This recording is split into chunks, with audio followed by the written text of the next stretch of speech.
I concentrate on one person, don't freak out, it just makes me more comfortable. A verse that's meant a lot to me this past year has been Psalm 46, so I'm going to just start with that. God is our refuge and strength, always present to help in times of trouble, so we will not fear. When the earth quakes and the mountains crumble into the sea, let the oceans roar and foam, let the mountains tremble as the water surges. A river brings joy to the city of our God. The sacred home of the Most High God dwells in her, and she will not fall. From the very break of day, God will protect her. The nations are in chaos and their kingdoms crumble. God's voice thunders, and the earth melts. The Lord of heaven's armies is among us. The God of Israel is our fortress. Come behold the glorious works of the Lord. See how he brings destruction upon the world. He causes wars to end throughout the earth. He breaks the bow and snaps the spear. He burns the shields with fire. Be still and know that I am God. I will be honored by every nation. I will be honored throughout the world. The Lord of heaven's armies is here among us. The God of Israel is our fortress. So for those of you that don't know me, my name is Renee Williams. And I really struggled with what to share today. Because there's a lot. In 2008, I came to this program to seek help for my drug addiction, which I found out was just caused by my father's death in 2002, and the non-existent relationship that we had, which caused me to seek validation and worth from men and work just to be noticed. I did drugs for most of my teenage life and into my early 20s. I entered an extremely abusive relationship because I thought that's what I deserved, which just caused me to sink lower and lower. I thought surely I do deserve this, but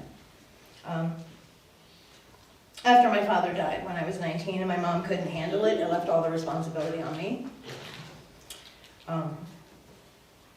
So I turned to heroin very quickly. I spiraled out of control, just numbing the pain because I was told to not let her see me cry. And that's a hard thing to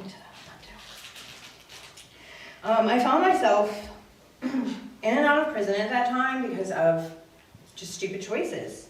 But I don't regret that because that's where the Lord found me. And although I was saved there, it didn't stop me from continuing drugs every time I got out.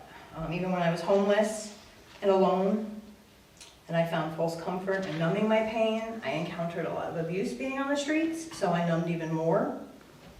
I became very good at running from my problems, or so I thought I did. Finally, in January of 2008, after being told and encouraged to come to his mansion, I did. And it was really great. As soon as I stepped onto this hill, I felt the presence of the Lord, and there was a relief. I didn't have to run anymore. I spent a year in the program, which was not easy. But when I was 7 months in, my mom was going to have surgery, and she was the sole caretaker for my son at that time, so I had to go home to watch him. And the last time I had a parent in the hospital, they didn't come out, and so I relapsed. Out of fear. I was in the hospital, I was alone. My 7-year-old son is the one that found me and called 911.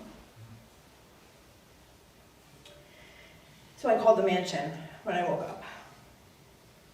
And Miss Bonnie and Miss Robin came to get me. They drove 3 hours to come get me to bring me back here. And I believe that was God's unfailing love for me. When I got back here, I had to see Mr. Paul and Fritz, who were the Courtney and Frank of the day back then. Mr. Paul told me, even monkeys fall out of trees, kid, and I believe that was God's grace. They could have left me there to figure it out. So I continued through the program, and that's when I really started to make progress. I graduated in 2009. I met my husband here in 2011, and we got married. And I had never been in a relationship where I felt loved or respected. And then in 2019, my husband died. I found him Yeah, I found him November 11th. He struggled with depression and anxiety and took a lethal dose of fentanyl. And my entire world flipped upside down. I didn't know what was up or down and what to do. I didn't really want to live anymore. So I started numbing my pain again. I was so mad at God. I was so mad at him. I just couldn't understand what I had done wrong to deserve all of this.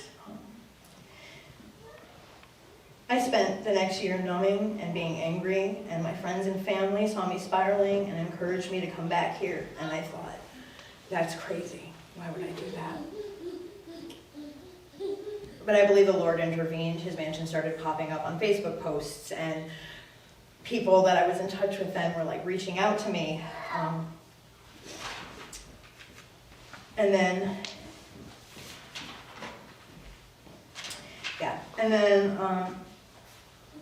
after overdosing in my apartment all alone, and if my boss didn't call a welfare check on me, I don't know what would have happened.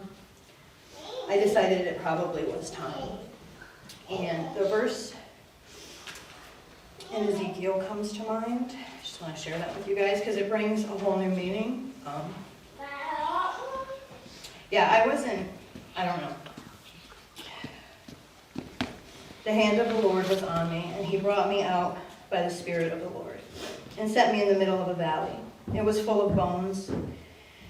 He led me back and forth among them, and I saw a great many bones on the floor of the valley, bones that were very dry.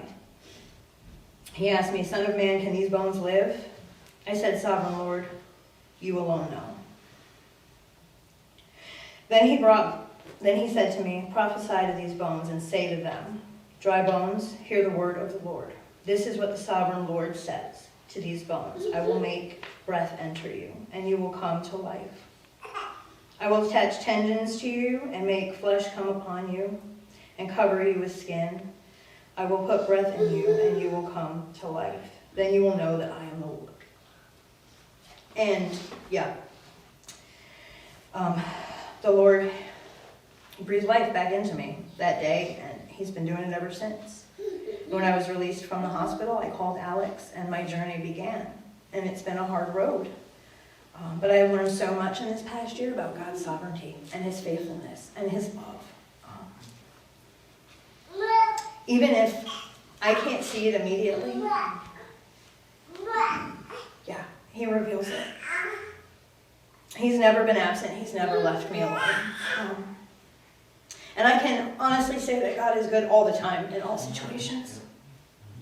And as I learn to submit and surrender to his will for me, I grow closer to him. And this is by far the fullest I have ever felt in my life. He has begun restoring relationships with my family and with people I love. And I'm learning to trust again because I trust him. And I also want to say that life is pain and it is suffering, and we are called to. But there is joy in the pain. Thanks, guys.